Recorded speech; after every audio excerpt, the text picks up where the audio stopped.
Bob, pour le bénéfice de nos téléspectateurs, quelqu'un qui ne sait pas qui vous êtes, dites-nous qui vous êtes, donnez-nous vos références et où vous avez travaillé. Eh bien, je suis physicien et scientifique. J'ai travaillé dans divers instituts gouvernementaux, l'un d'eux étant les laboratoires nationaux de Los Alamos, à Los Alamos, Nouveau-Mexique. Et aussi, je suis plus connu pour avoir travaillé à la zone S4, qui est à environ 15 miles au sud de la zone 51 dans le désert du Nevada, qui est une installation de recherche gouvernementale top secrète. Où es-tu allé à l'école, Bob? Je suis allé à l'école au MIT et à Caltech, ainsi qu'à quelques autres collèges communautaires, ici et là en Californie. Et quel était votre domaine d'études? Le domaine d'études était la physique et la technologie électronique. Et lorsque vous travailliez pour ces différentes installations avant d'aller à S4, vous n'aviez aucun lien avec les soucoupes volantes, n'est-ce pas? Non, je n'avais aucun lien. En fait, je n'y croyais même pas. Je pensais que c'était juste, vous savez, les divagations et les élucubrations de fou, là, plus ou moins. Quand avez-vous commencé à croire ou à vous intéresser suffisamment au sujet pour vouloir aller quelque part et peut-être travailler avec eux? Eh bien, je ne me suis jamais intéressé au sujet, principalement parce que je n'y croyais pas. C'est quand on m'a offert un emploi pour travailler sur des systèmes de propulsion avancés, c'est ainsi que cela m'a été présenté. Et ce n'est que plus tard que j'ai découvert que le travail pour lequel j'étais employé consistait à reconcevoir des engins extraterrestres ou un engin extraterrestre. Et cela s'est vraiment passé à l'envers par rapport à la chaîne d'événements normale. Comment avez-vous obtenu le poste dans la zone S4? Eh bien, c'est une bonne question. Et je ne sais vraiment pas si je peux y répondre. Je ne sais pas ce qui les a motivés. Il y a certainement des gens plus intelligents, plus éduqués autour. Il y a une grande variété de scientifiques et de physiciens de renom qu'ils auraient pu choisir n'importe où. Si jamais, vous savez, votre supposition vaut la mienne à ce sujet, je ne sais vraiment pas pourquoi j'ai été choisi. Je connaissais pas vraiment des connexions à proprement parler, mais je connaissais quelques personnes qui étaient aussi impliquées dans le projet. Je, je, je ne savais vraiment pas quelle était à l'époque, mais vous savez, elles auraient pu donner un nom et vous savez, ça aurait pu se passer comme ça. Vous pensez que le docteur Teller pourrait y être pour quelque chose? C'est une possibilité substantielle. À un moment donné, pendant que je travaillais à Los Alamos, je suis allé voir une de ses conférences. Je suis arrivé tôt et il était dehors et par coïncidence, à ce moment précis, j'étais à la une du journal qu'il lisait. Et il lisait un article sur une petite Honda Civic que j'avais convertie pour fonctionner à l'énergie de jet. Et je me suis présenté et j'ai expliqué ce que je faisais. Et quelques années plus tard, j'avais envoyé un CV à lui et à d'autres laboratoires nationaux quand j'ai décidé de revenir dans le domaine scientifique après avoir déménagé à Las Vegas. Et vous savez, il est tout à fait possible qu'il y ait contribué. Il m'a effectivement recommandé à quelqu'un chez UGNG, ce qui a finalement conduit à l'emploi à S4. Quand avez-vous réellement vu le premier véhicule ou vaisseau ou engin dont vous saviez avec certitude qu'il n'était pas fabriqué sur cette planète? Eh bien, je l'ai probablement vu la deuxième ou troisième fois que je suis allé à l'installation. Et à ce moment-là, je n'étais pas convaincu que c'était ce que l'engin était. Quand je l'ai vu pour la première fois, je pensais que c'était un chasseur de nouvelle génération très avancé, fabriqué aux États-Unis, et en fait que cela expliquerait toutes les observations d'OVNI. C'est seulement plus tard que j'ai découvert que ce n'était pas le cas, quand j'ai commencé à recevoir des documents sur l'engin et que j'ai pu y entrer et découvrir l'ampleur du projet. Mais vous savez, je l'avais vu plus tôt, mais je ne savais vraiment pas ce que je regardais. Et quel était l'objectif du projet? Que deviez-vous faire à cet engin? Eh bien, l'objectif du groupe là-bas, les personnes à SCAC, était de rétroconcevoir, essentiellement démonter et découvrir le processus de fabrication et les matériaux utilisés pour produire cet engin, cette soucoupe volante. Plus précisément, mon groupe se composait de moi et d'une autre personne, son nom était Barry. Nous nous occupions du système de puissance et de propulsion de l'engin et nous devions le rétroconcevoir. Nous devions voir si le système de puissance et de propulsion pouvait être dupliqué et s'il pouvait éventuellement être dupliqué avec des matériaux terrestres au lieu de matériaux étrangers exotech que nous aurions pu rencontrer. Quand vous avez vu cet engin et que vous avez réalisé que c'était un engin extraterrestre, est-ce que cela vous a perturbé d'une quelconque manière de savoir qu'il y avait ici un véhicule d'un autre système posé sur la planète Terre? Et bien sûr, en croyant toujours qu'il n'y avait rien de tel, c'était des hallucinations et ainsi de suite. Quel était votre sentiment intérieur lorsque vous avez été confronté à la réalité que tout ce que vous aviez cru auparavant était maintenant parti et que vous deviez revoir complètement les choses? Eh bien, en fait, c'est une bonne question. Beaucoup de gens ont dit « Oh, ça a dû être excitant » et vous savez, ce n'était vraiment pas le cas. Le sentiment m'a vraiment envahi quand j'ai été autorisé à entrer dans l'engin pour voir le placement des sous-systèmes sur lesquels nous allions travailler. Et ce n'était pas du tout un sentiment d'excitation. C'était un sentiment très inquiétant, un sentiment, comme je l'ai déjà dit, que vous savez, vous ne devriez pas être là. C'est très difficile à transmettre, mais c'était un sentiment vraiment accablant et étrange que j'ai ressenti. Vous savez, On essayé de faire un jeu de mots, c'était une atmosphère très extraterrestre et vous savez, comme cela devrait être, parce qu'aucun des matériaux n'était familier, aucune des, vous savez, l'architecture de l'appareil n'était familière et c'était juste, c'était très étrange. Oui, parce qu'évidemment, ils étaient ici et nous n'étions pas là. Donc, en tant que scientifique, vous connaîtriez les ramifications d'une telle situation. Ce qui m'amène à cette question. À combien de temps dans le futur estimez-vous que cet engin était par rapport à ce que nous faisons actuellement? Eh bien, j'ai entendu d'autres personnes estimer des choses manière comme ça. Dire, eh bien, c'est 1000 ou 10 000 ans en avance sur notre technologie et vous savez, je ne trouve pas vraiment que ce soit le cas. Tout ce que je trouve vraiment, c'est probablement une technologie qui a environ 100 ou 200 ans d'avance sur nous. Et la seule raison est qu'elles sont tombées sur un appareil, une machine qui peut réellement créer de la gravité, qui peut produire des ondes gravitationnelles. Maintenant, c'est quelque chose que notre science et notre physique connaissent. Nous savons ce qu'est la gravité. Nous savons comment cela fonctionne, mais nous l'observons vraiment juste. Nous ne le comprenons pas et nous n'avons certainement pas de machine capable de créer une onde gravitationnelle. Et parce qu'ils ont développé cela, ils ont un système de propulsion unique. Et cela a beaucoup de possibilités dérivées et d'autres utilisations. Aussi, la source d'énergie est assez unique. Nous connaissons son existence. Il y a une réaction d'annihilation totale que nous connaissons. 3 réactions atomiques que nous connaissons sont la fission, comme vous le voyez dans une bombe atomique, la fusion, comme vous le voyez dans une bombe à hydrogène. Et nous essayons actuellement de créer un réacteur à fusion pour fournir de l'énergie proprement. Et nous savons aussi qu'il existe une réaction d'annihilation totale, qui est une réaction extrêmement, pratiquement 100% efficace que vous savez, nous n'avons vraiment pas encore commencé à étudier. Mais vous savez, voici ces systèmes en place qui fonctionnent, et cela ne semblait vraiment pas si avancé par rapport à ce que nous étions. Eh bien, une chose intéressante, ce réacteur qui alimentait ce véhicule était très petit par rapport à la puissance qu'il produisait, n'est-ce pas? Oh, c'était extrêmement petit. Que vous regardez quelque chose qui produit plus d'énergie qu'une centrale nucléaire moyenne. Et si quelqu'un vit près de l'une d'elles, vous savez à quel point ces choses sont grandes. Et nous regardons quelque chose, vous savez, à peine plus grand qu'un ballon de basket qui fait cela. Incroyable. Pensez-vous que ces êtres représentent une menace pour la race humaine? Je ne pense pas. Et encore une fois, c'est de la spéculation. Je ne saurais vraiment rien à ce sujet. Mais si l'intention était de faire du mal, vous savez, d'après toutes les indications, il semble que, vous savez, la Terre a été visitée depuis des milliers d'années.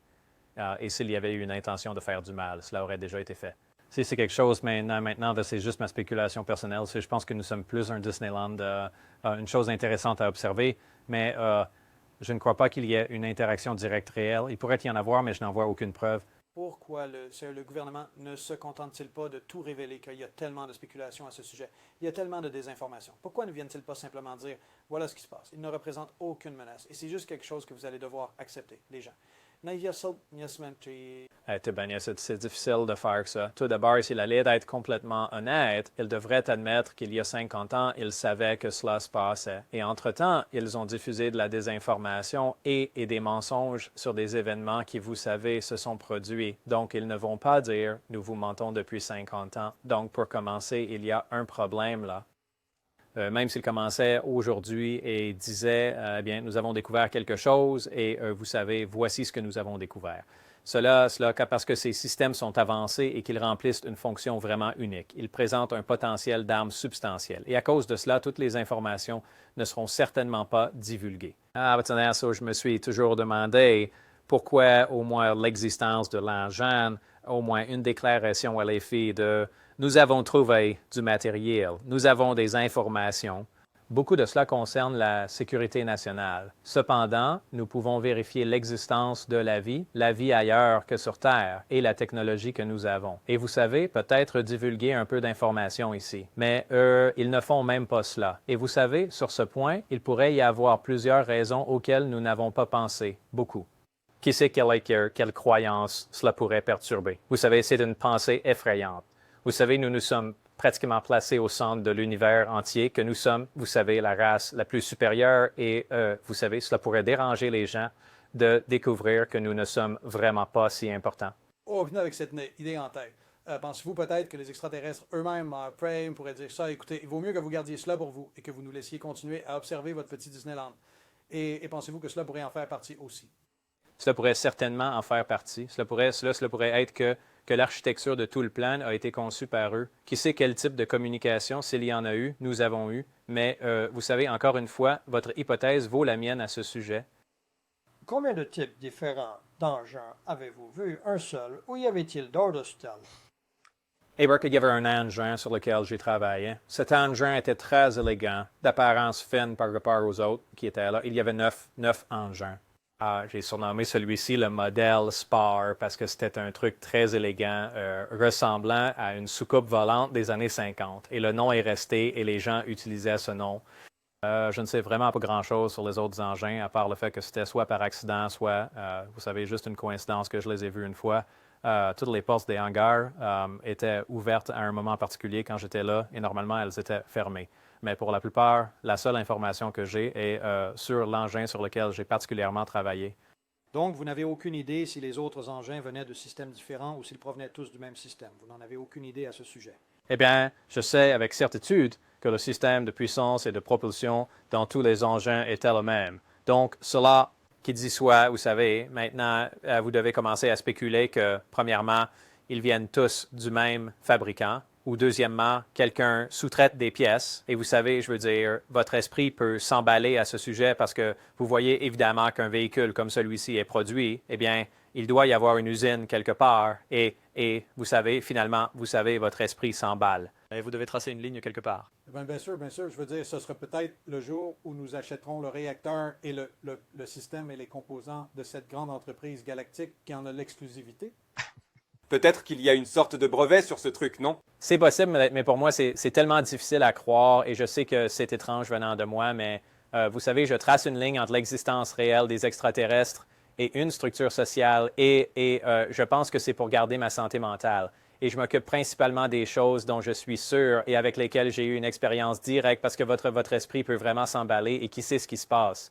Vous vous retrouverez à l'extérieur à regarder le ciel en vous demandant pourquoi personne ne va vous parler. Et pour garder ma santé mentale, je me contente de traiter, vous savez, ce que je sais réellement être un fait et j'essaie de ne pas trop spéculer. Revenons à cela. Avez-vous réellement vu l'engin sur lequel vous avez travaillé, volé ou fonctionné?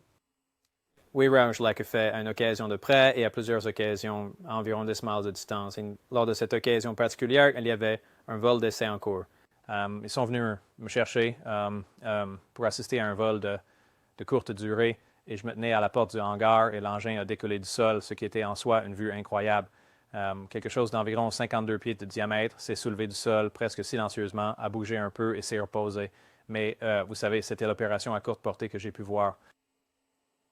Les humains peuvent-ils dupliquer ce véhicule? À l'époque où j'étais là, cela n'était même pas envisageable. Et peuvent-ils les faire voler? Pourrait-il les piloter? Eh bien, il y avait un pilote d'essai qui faisait voler l'engin, donc apparemment, nous avions développé l'expertise au moins pour soulever la chose du sol et la déplacer. En ce qui concerne le fait de l'emmener sur une grande distance ou de le sortir de l'atmosphère, je ne pense pas que cela arriverait. C'est, vous savez, un bien précieux, un engin extraterrestre en fonctionnement. Et vous savez, les choses changent quand vous quittez l'atmosphère, comme le fait qu'il n'y a pas d'air à l'extérieur, le fait qu'il n'y a pas exactement 100% de chances de pouvoir le ramener maintenant. Donc, vous savez, je ne pense pas qu'ils volent autour du cœur de Jupiter et regardent les planètes. Je pense qu'ils sont très prudents avec ça. Ils le testent juste et vous savez, et cela restera ainsi pendant très longtemps. Il semblerait que le gouvernement ferait vraiment tout son possible pour essayer de dupliquer cela, car cela me semble être le véhicule ultime pour se déplacer, surtout dans notre propre système solaire. Eh bien oui, vous avez abordé 2 points, là. C'est le véhicule ultime pour se déplacer. Et imaginez pouvoir aller n'importe où instantanément. Maintenant, sans aucun potentiel d'arme du tout, considérez cela comme un potentiel d'arme. Nous avons des problèmes au Moyen-Orient. Vous savez combien de temps il nous faut pour envoyer des porte-avions là-bas? Eh bien, nous serons là-bas dans quelques semaines. Je veux dire, ça nécessite beaucoup d'avions pour le ravitaillement. Si nous pouvions être là en un claquement de doigts et charger quelque chose comme ça avec des chars et des armes, vous savez, c'est vous savez, ou derrière les lignes ennemies, au lieu d'avancer devant elles, je veux dire que c'est une arme formidable. Et c'est à cause de cela, je pense que nous voyons beaucoup de secrets en découler. Donc, ils sont un peu déchirés entre faire tout leur possible pour avancer dans le développement et mettre tous les freins pour empêcher quiconque de découvrir ce qui se passe. Donc, ils sont vraiment entre le marteau et l'enclume. Mais à quelle vitesse exactement? Eh bien, cela peut être... Pas besoin de demander. C'est... Qu'est-ce que c'était? Exactement à quelle vitesse va l'engin? Savez-vous à quelle vitesse cet engin pourrait voler? Eh bien, c'est à cause de la façon dont l'engin fonctionne. C'est une sorte de... La question n'a vraiment pas de sens parce que la gravité, c'est un dispositif propulsé par gravité. Et nous savons que la gravité courbe le temps et courbe l'espace, déforme le temps et déforme l'espace. Quand vous vous déplacez en mode linéaire, vous parcourez une distance x en un certain temps, ce qui détermine votre vitesse. Cependant, si vous déformez le temps et la distance, l'équation n'a plus de sens. C'est absurde. Donc, essentiellement, à cause de la propulsion gravitationnelle de l'appareil, vous pouvez parcourir d'énormes distances presque instantanément. Avez-vous jamais découvert ou vous ont-ils dit d'où venait ce vaisseau, de quel système ou d'où exactement? Eh bien, il y avait des documents qu'ils avaient, mais vous savez, c'était quelque chose que je ne pouvais pas vérifier. Je savais sur quoi je travaillais parce que j'ai pu l'analyser et développer des théories à ce sujet. Mais en ce qui concerne les informations provenant d'autres personnes, je ne sais pas si l'information est correcte, mais je suppose que la plupart l'étaient. Si c'était effectivement le cas, ils affirment que l'engin venait du système stellaire Zeta Reticuli. C'est un système stellaire appelé le NET, je crois, qui est visible uniquement dans l'hémisphère sud. Donc, ne vous embêtez pas à le chercher si vous êtes aux États-Unis. Mais c'est à environ 32 années-lumière, ce qui est une distance énorme, considérant que même si vous vous déplaciez à la vitesse de la lumière, il vous faudrait 32 ans pour y arriver et 32 ans pour revenir, ce qui bien sûr est une vitesse que nous ne pouvons même pas atteindre actuellement. Bien sûr, cet engin va évidemment et revient plus vite que ça. Eh bien, cela doit être, et à cause de l'hypothèse numéro 1, c'est petit, numéro 2, il n'y a pas de magasin pour quoi que ce soit, comme de la nourriture. Il ne semble pas y avoir de zone de déchets, il ne semble pas contenir de cargaison, donc d'où qu'il vienne, il est venu de là très rapidement, vous savez. C'est pourquoi, une autre raison pour laquelle je l'ai appelé le modèle Spar, il n'a pas d'espace pour les bagages. Un peu comme un dragster. Exactement. Il n'a pas de coffre, il n'y a pas de salement, il n'a pas de passe. Exactement. Il a une fonction spécifique, aller d'un endroit à un autre aussi vite que possible. Et c'est ce à quoi cela ressemblait. Ça a l'air bien. Quand avez-vous quitté ce projet ou l'avez-vous simplement abandonné ou le projet a-t-il été terminé? Maintenant, nous entrons dans une longue histoire. On n'a jamais spécifiquement quitté un problème s'est formé. Et il y a, je ne sais pas si vous voulez entrer dans une longue dissertation ici, mais c'était... Je ne sais vraiment pas comment l'expliquer. Un problème s'est formé à partir de... Vous avez emmené des gens voir l'engin voler? Eh bien, j'avais emmené quelques personnes là-bas, mais ce n'est pas de là que le problème venait. Le problème était avant cela, à cause de tout le temps. Je gardais tout cela secret pour ma famille et mes amis, tout. Souvent, je devais partir pendant la nuit. À l'époque, ma femme pensait évidemment que je courais après quelqu'un. Maintenant, j'avais donné la permission, pendant beaucoup des autorisations de sécurité, de surveiller mon téléphone, mon courrier, tout. J'ai donné une autorisation écrite pour cela, et au fil des mois, ma femme a commencé à avoir une liaison. Maintenant, il surveillait cela et le savait, mais pas moi. Et parce qu'il voyait un potentiel d'instabilité émotionnelle, il ne voulait pas que quelqu'un... Il voulait que la situation se résolve d'elle-même, alors ils m'ont empêché de venir travailler. Il y a un certain temps a passé, puis j'ai commencé à m'inquiéter un peu que maintenant, j'ai toutes ces informations et il ne faudrait plus que je vienne là-bas.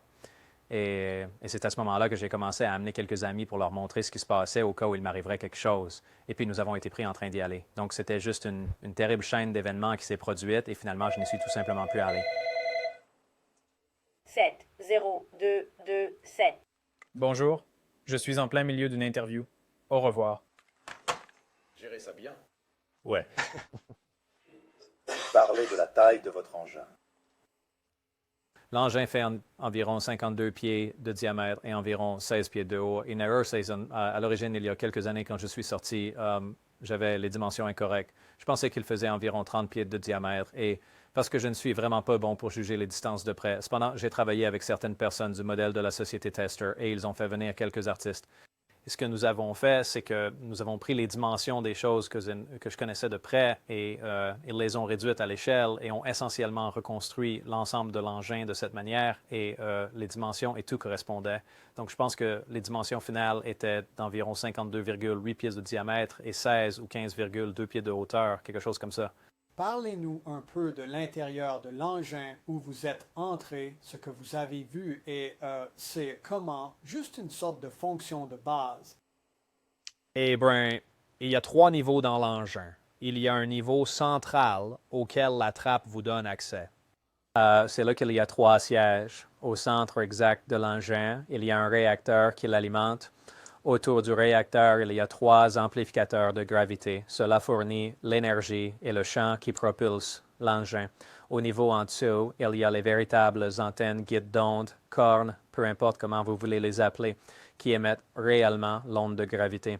Ils pendent en triade au niveau inférieur de l'engin et ils sont mobiles.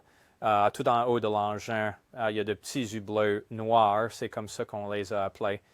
Maintenant, je ne sais pas exactement ce qu'il y a à ce niveau, mais je crois fermement que c'est le système de navigation et que ces dispositifs de type hublot sont en fait des capteurs qui déterminent l'orientation de l'engin dans l'espace.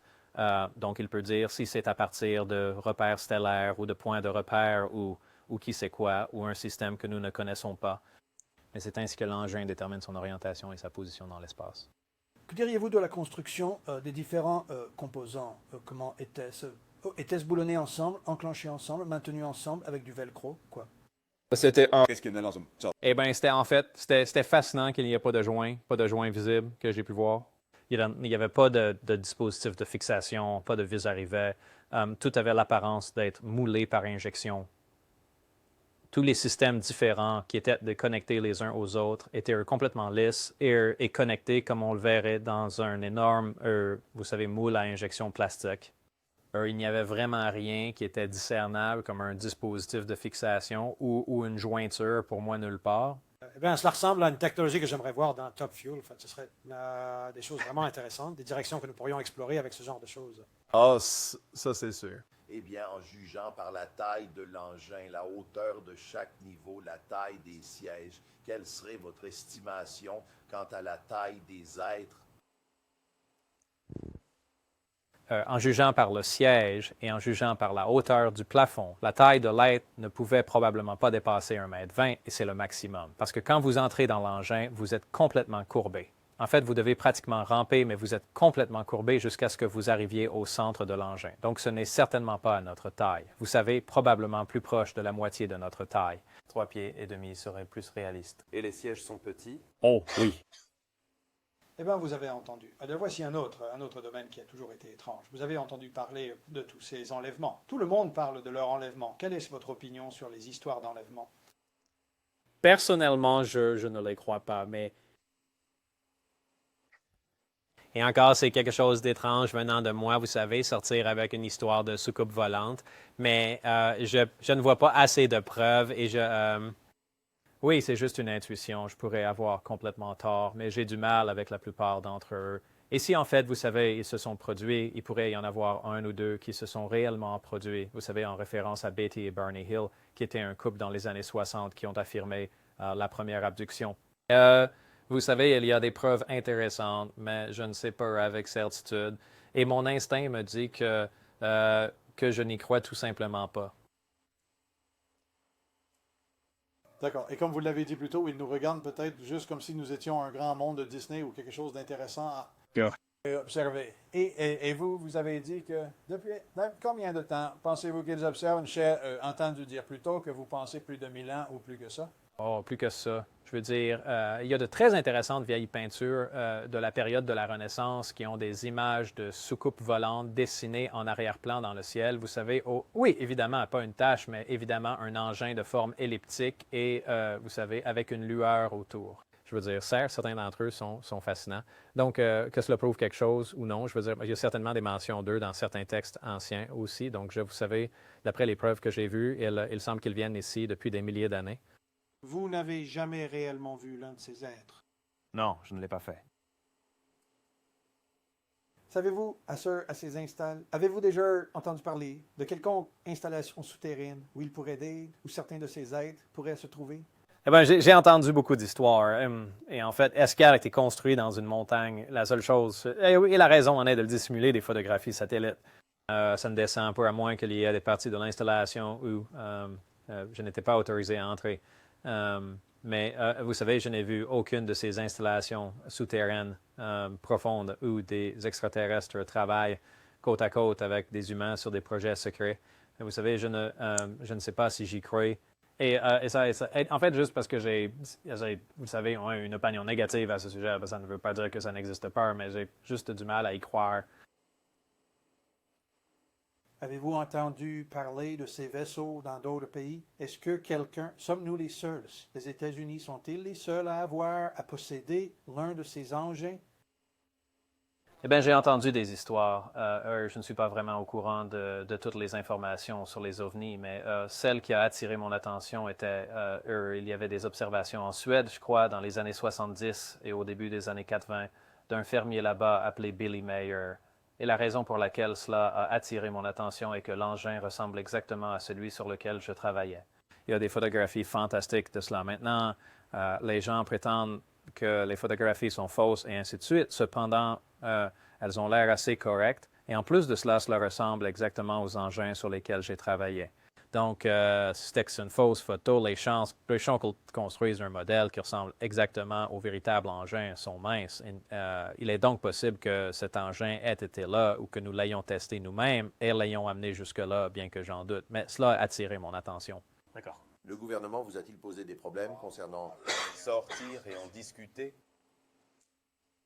Au début, il y avait un gros problème avec ça et il y avait des menaces et ainsi de suite. Mais vous savez, avec le temps, une fois que ça a commencé à passer à la télé, en fait, le premier jour, ils ont interrompu les nouvelles ici à Las Vegas et l'ont diffusé. C'était plutôt une approche de non-intervention après cela. Bob, évidemment, c'était des informations top secrètes lorsque vous travailliez sur ce projet et ensuite les nouvelles ont commencé à divulguer l'information au grand public. Avez-vous eu des problèmes avec le gouvernement quand cela s'est produit? Eh bien, au début, avant que cela ne fasse la une des journaux, il y avait un gros problème. Il y avait beaucoup de menaces et des choses de ce genre. Ils ont même harcelé beaucoup de mes amis. J'avais un ami qui travaillait dans, vous savez, une autre installation sur le site d'essai, travaillant avec les chasseurs furtifs. Et ils l'ont sorti du travail et l'ont interrogé. Et vous savez, ils ont à peu près couvert tous les angles. Et après que ce soit passé aux informations, ils ont interrompu les nouvelles un soir à Las Vegas, que c'était une approche non interventionniste après cela, parce que vraiment faire quoi que ce soit aurait vraiment vérifié que ce que j'ai dit était vrai. Et elle me disait, vous savez, ça a été à peu près comme ça. Et puis... Et ont-ils fait quelque chose comme insérer de la désinformation pour vous discréditer d'une manière ou d'une autre? Voilà. Alors, les gens pourraient-ils dire, eh bien, c'est juste Bob Lassara, c'est le cinglé là-bas à Las Vegas. Oh, absolument. Je veux dire, la désinformation est tellement fantastique. C'est absolument divertissant à ce point. Je veux dire, j'ai entendu des histoires selon lesquelles j'étais un meurtrier, que je vendais des femmes en Amérique du Sud. Je veux dire, n'importe quelle histoire bizarre à laquelle vous pouvez penser m'a été attribuée. Tout pour discréditer ce que j'ai dit. Et certains sont, terriblement drôles. Et certains ont une base de vérité et ils l'ont juste déformée et modifiée. Et vous savez, c'est vraiment incroyable. Et pour la plupart, vous obtenez, la plupart des choses sont sur Internet parce qu'il n'y a pas de conséquences pour quiconque disant sur n'importe quoi sur Internet. Je peux, vous savez, créer une page web qui dit que Don Garlitz est un pédophile et vous ne pouvez rien y faire. Donc, vous savez, c'est la chasse ouverte. Tu sais, les courses de dragster sont vraiment chères, surtout les courses de Top Fuel. Ça coûte jusqu'à 10 000 par course maintenant. Ça, que tu fasses ou non. Aucune idée. Mais quel genre de budget pensez-vous que l'armée aurait pour un projet comme celui-ci? Oh, bien, le budget serait probablement phénoménal. Et vous savez d'où vient l'argent est une autre bonne question. Il a probablement été à l'origine canalisé à travers une partie du budget de Star Wars, mais c'est évidemment, on voit que c'est étiqueté comme un projet noir, ce qui signifie qu'il n'a pas de comptabilité réelle. Il absorbe simplement de l'argent d'autres endroits, vous savez, sans aucune trace écrite. Mais j'imagine que le budget est assez substantiel. Où ont-ils trouvé l'engin? Est-ce que vous savez d'où vient cet engin? Vous ont-ils jamais révélé où ils ont trouvé l'engin? Non, je ne sais pas si cela a été trouvé, donné ou déterré dans un trou quelque part. La seule information que j'avais, c'était juste le petit texte qu'ils nous ont donné disant que l'engin provenait de la Zeta, système stellaire de réticulés. Et vous savez, c'est tout ce que je sais. Mais il n'était pas endommagé de quelque manière que ce soit. Donc il n'était pas. Évidemment, il ne s'est pas écrasé. Non, je ne crois pas qu'il se soit écrasé. Il était en parfait état de fonctionnement. Est-ce que les personnes pour qui vous travaillez pensaient que nous avons les capacités de rattraper cette technologie? Oh, absolument. Et cela faisait partie de l'intention, vous savez, de faire progresser notre technologie et de la dupliquer. Et c'était le grand objectif, non seulement de la dupliquer, mais de la dupliquer avec des matériaux que nous avions et que nous connaissions. Et vous savez, je ne savais que ce qui s'était passé jusqu'en 1989. Vous savez, cela fait presque 10 ans maintenant. Oui, ou que le projet soit en cours, oui, nous savons qu'il n'est plus près de la zone 51, mais ils ont peut-être déjà bien avancé. Nous savons qu'ils n'ont pas arrêté le travail, n'est-ce pas? Tu as tout à fait raison. Qu'en est-il de l'incident de Roswell? Vous en êtes familier? J'ai beaucoup entendu parler de ça, comme tout le monde. J'ai regardé quelques émissions spéciales à la télévision ici et là. Je n'ai pas d'informations internes à ce sujet, mais ça, vous savez, il semble certainement que quelque chose s'est passé là-bas.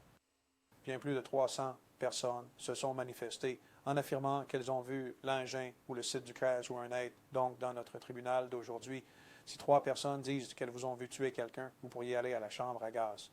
Ah, d'accord. Je crois qu'au tribunal, c'est une victoire absolue. Et je défie quiconque de le réfuter au tribunal. Mais, vous savez, nous n'avons pas cette opportunité.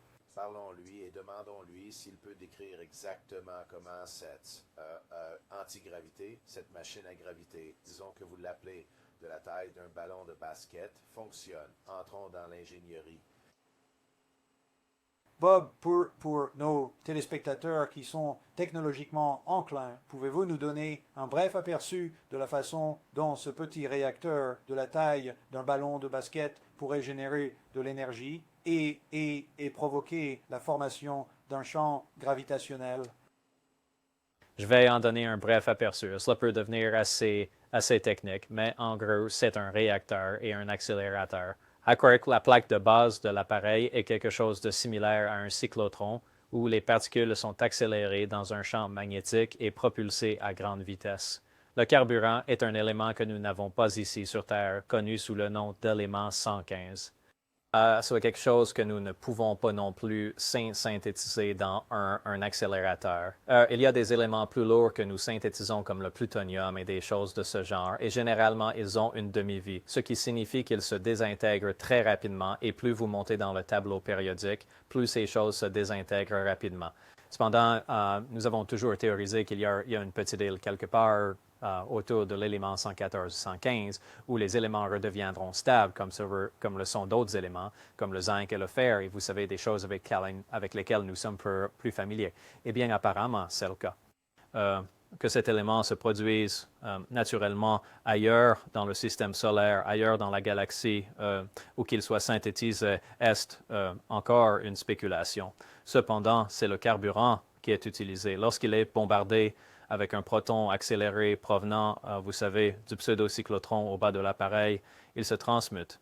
Il produit l'élément 116 qui émet une forme de radiation que nous n'avons vraiment pas vue, une radiation d'antimatière. Et bien que l'antimatière semble sortir de quelque chose comme Star Trek, c'est quelque chose que nous produisons en petite quantité dans les accélérateurs. C'est une particule avec une charge et un spin opposé à ceux de la matière normale.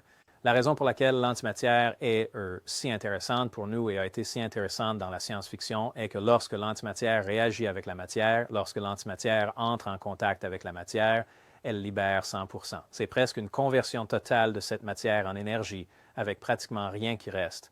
Maintenant, dans toutes les autres réactions de fusion et de fission, vous voyez généralement une efficacité d'environ 8 dixièmes, de 1% à environ 8%. Voici un sens. Savez-vous combien d'énergie ces réactions libèrent? C'est une réaction à 100% efficace. Donc, ce qui se passe, c'est que cette particule est accélérée, elle interagit avec l'élément, elle produit ce rayonnement d'antimatière. C'est vraiment de l'antihydrogène qu'elle produit, et cela réagit avec une cible de matière gazeuse. Lorsqu'ils réagissent, ils produisent, vous savez, une petite explosion, une quantité énorme de chaleur. Et comment cette chaleur est convertie en électricité est un générateur thermoionique, qui est quelque chose de similaire à un thermocouple. c'est quelque chose qui, lorsqu'il devient chaud, tant que vous y mettez de l'énergie thermique, normalement, il produit de l'énergie électrique. Cependant, les appareils, nous alimentons des engins spatiaux avec eux. Nous utilisons en fait cette sonde qui vient d'aller à Saturne. La sonde Cassini avait environ 70 livres de plutonium et elle utilisait un générateur thermionique, mais les nôtres ne sont pas aussi efficaces. Celui-ci est encore une fois pratiquement 100% efficace. Le réacteur lui-même ne chauffe même pas lorsqu'il fonctionne. C'est ainsi que le réacteur produit une grande quantité d'énergie électrique. Il produit également, en raison de l'élément 115, qui a une propriété unique, ce champ gravitationnel s'étend au-delà du périmètre de l'atome. Et encore une fois, nous pouvons entrer dans, vous savez, beaucoup de physique des particules, où certaines forces sont mal étiquetées, mais ce champ que l'élément produit est amplifié de manière très similaire à un micro-ondes. En fait, les micro-ondes sont transmises à travers des guides d'ondes, qui sont comme des tuyaux. Et c'est très similaire à la façon dont cela est amplifié et également transmis essentiellement à travers des tuyaux, à travers des guides d'ondes dans tout l'engin, et focalisé, amplifié et utilisé pour la propulsion. Ça a l'air intéressant. Oui, ça devient assez complexe, mais c'est une technologie fascinante. Cela doit être, Bob, la plus grande histoire de l'humanité. Pourquoi la presse, grand public, l'a-t-elle complètement ignorée? Et vous savez combien ils aiment les grandes histoires. Eh bien, ils le font, mais c'est une histoire dangereuse. C'est comme parler du Bigfoot parce qu'il n'y a pas beaucoup de preuves. Une fois que vous quittez un projet comme ça, vous ne partez pas avec des dessins et des descriptions. Pour la plupart, ils effacent virtuellement votre passé et je sais que ça ressemble à Mission Impossible, mais même les endroits où j'ai travaillé, les endroits où j'ai été éduqué ont nié que j'y ai jamais été. Je veux dire, c'est une chose de grande envergure et sans preuve. Personne ne veut avoir l'air ridicule. Donc, vous n'obtenez rien de grand public pour couvrir cela jusqu'à ce qu'il y ait plus de preuves. Et même si vous avez 2 ou 3 scientifiques qui se manifestent, ce n'est toujours pas suffisant. Les gens, ils veulent des faits concrets. Ils veulent des choses qu'ils peuvent photographier, mais des choses qu'ils peuvent toucher et des choses qu'ils peuvent vérifier. Et à cause du secret impliqué, même si cela était sur le point de se produire, ce serait, vous savez, là, ce serait étouffé par le gouvernement sous le prétexte de la sécurité nationale. Non, vous ne pouvez pas diffuser ce spécial. Non, vous ne pouvez pas faire ça. Vous savez? Et ainsi de suite. Donc, je ne pense pas que cela va sortir jusqu'à ce qu'ils décident qu'ils le veulent. Le peuple américain peut-il supporter la vérité? Je le pense. Le peuple américain peut supporter beaucoup. Ce n'est peut-être pas ce qu'ils veulent entendre. Cela peut interférer avec beaucoup de leurs croyances actuelles, mais eux, nous nous adaptons à tout. Vraiment. Je pense qu'ils nous sous-estiment vraiment. Cela vaut probablement pour le reste du monde aussi, n'est-ce pas? Absolument. La pièce à côté, il a demandé ici, il donne. On dirait un laboratoire chimique ou quelque chose. Ah, ouais, c'est le labo. D'accord, je veux lui demander ce qu'il y a dans la pièce à côté qui ressemble à un labo. Avec, vous savez, il y a eu des millions d'observations. Ma femme et moi avons vu quelque chose nous-mêmes qui était absolument inexplicable. Que pensez-vous? Avec toutes ces observations, il y a si peu de photographies réelles et la plupart d'entre elles sont floues. Est-ce que cela a peut-être quelque chose à voir avec la façon dont l'engin fonctionne? Ou est-ce simplement le fait que lorsque les gens le voient, ils ne le voient pas longtemps et qu'il n'y avait pas d'équipement photo disponible? Quelle est votre opinion là-dessus? Eh bien, il y a 2 points que vous avez soulevés. Tout d'abord, c'est d'avoir quoi que ce soit, n'importe quel équipement disponible. Habituellement, une observation est exactement ce que vous dites, une observation. C'est un événement qui se produit, c'est fini. Combien de photographies avez-vous d'accidents de voiture? Combien de photographies avez-vous vu d'accidents de voiture, à part sur la piste de dragster, parce que nous savons que quelque chose va se passer. Mais juste sur la route, vous n'en avez jamais une. Oui, c'est vrai.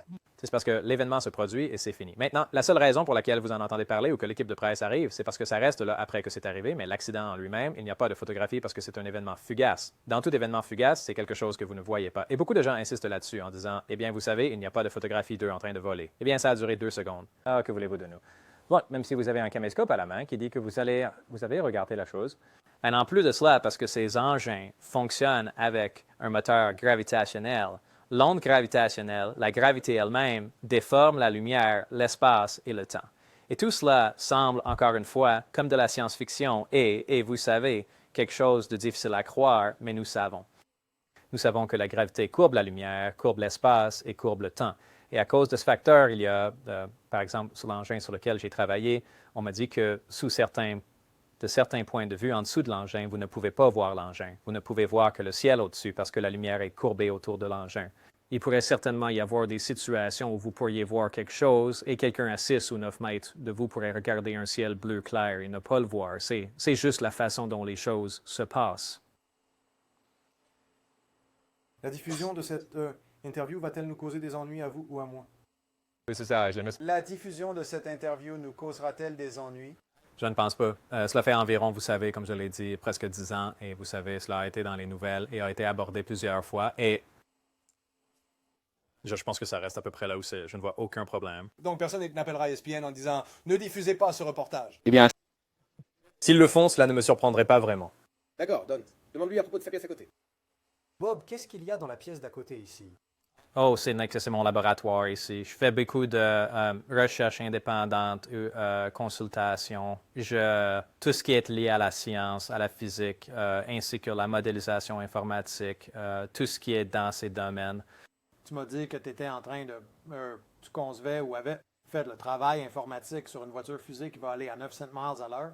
Ben, j'ai un ami qui s'appelle Waldo Stakes et lui est un ingénieur en fusée, Ken Mason. On construit cette voiture. Et je crois que cet hiver, ils vont commencer à la faire rouler. Elle s'appelle Sonic Wind et elle est censée dépasser 900 miles sur la glace. Je crois que le record de vitesse élevé est seulement de 200 et quelques miles par heure. Alors, j'ai fait quelques simulations sur mon ordinateur et juste pour voir comment la chose se comporterait, mais ça devrait être très intéressant à voir. C'est une fusée propulsée par de l'oxygène liquide, un LOX alcool. En fait, la fusée est un propulseur d'une fusée Atlas, vous savez, une de ces vieilles fusées des années 50, mais c'est une sacrée machine. J'aimerais que vous regardiez mon Swamp Rat 32.4 pour voir à quel point il est aérodynamique ici, car vous avez beaucoup d'expérience en aérodynamique.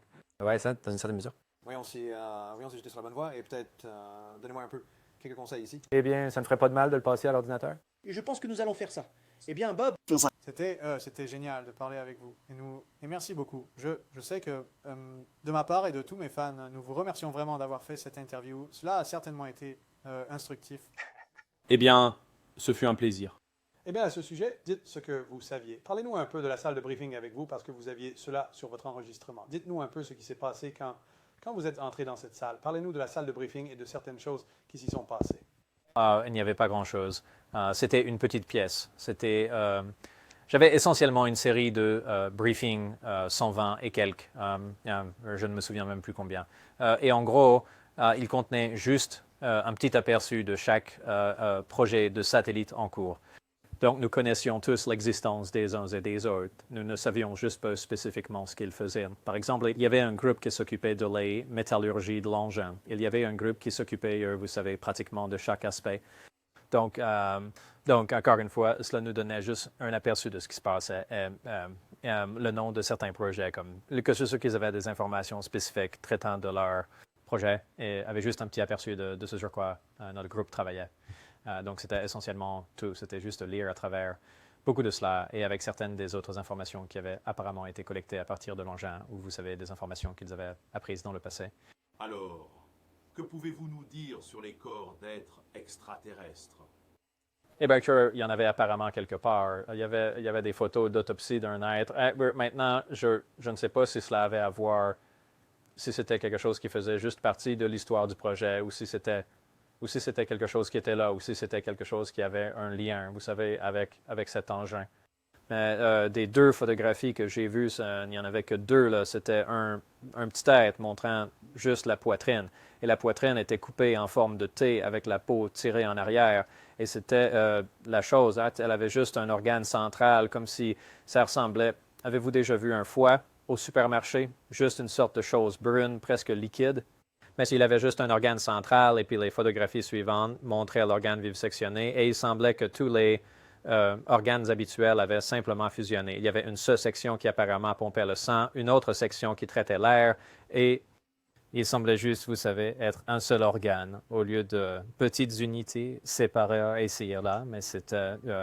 Et encore une fois, il n'y avait aucune information avec cela. On nous a juste donné l'information de l'existence, juste au cas où toute information pourrait nous aider à déterminer, vous savez, ce que notre projet particulier faisait. Par exemple, nous travaillions sur le système de puissance et de propulsion. Il n'y avait aucune raison pour nous de faire une visite de l'intérieur de l'engin.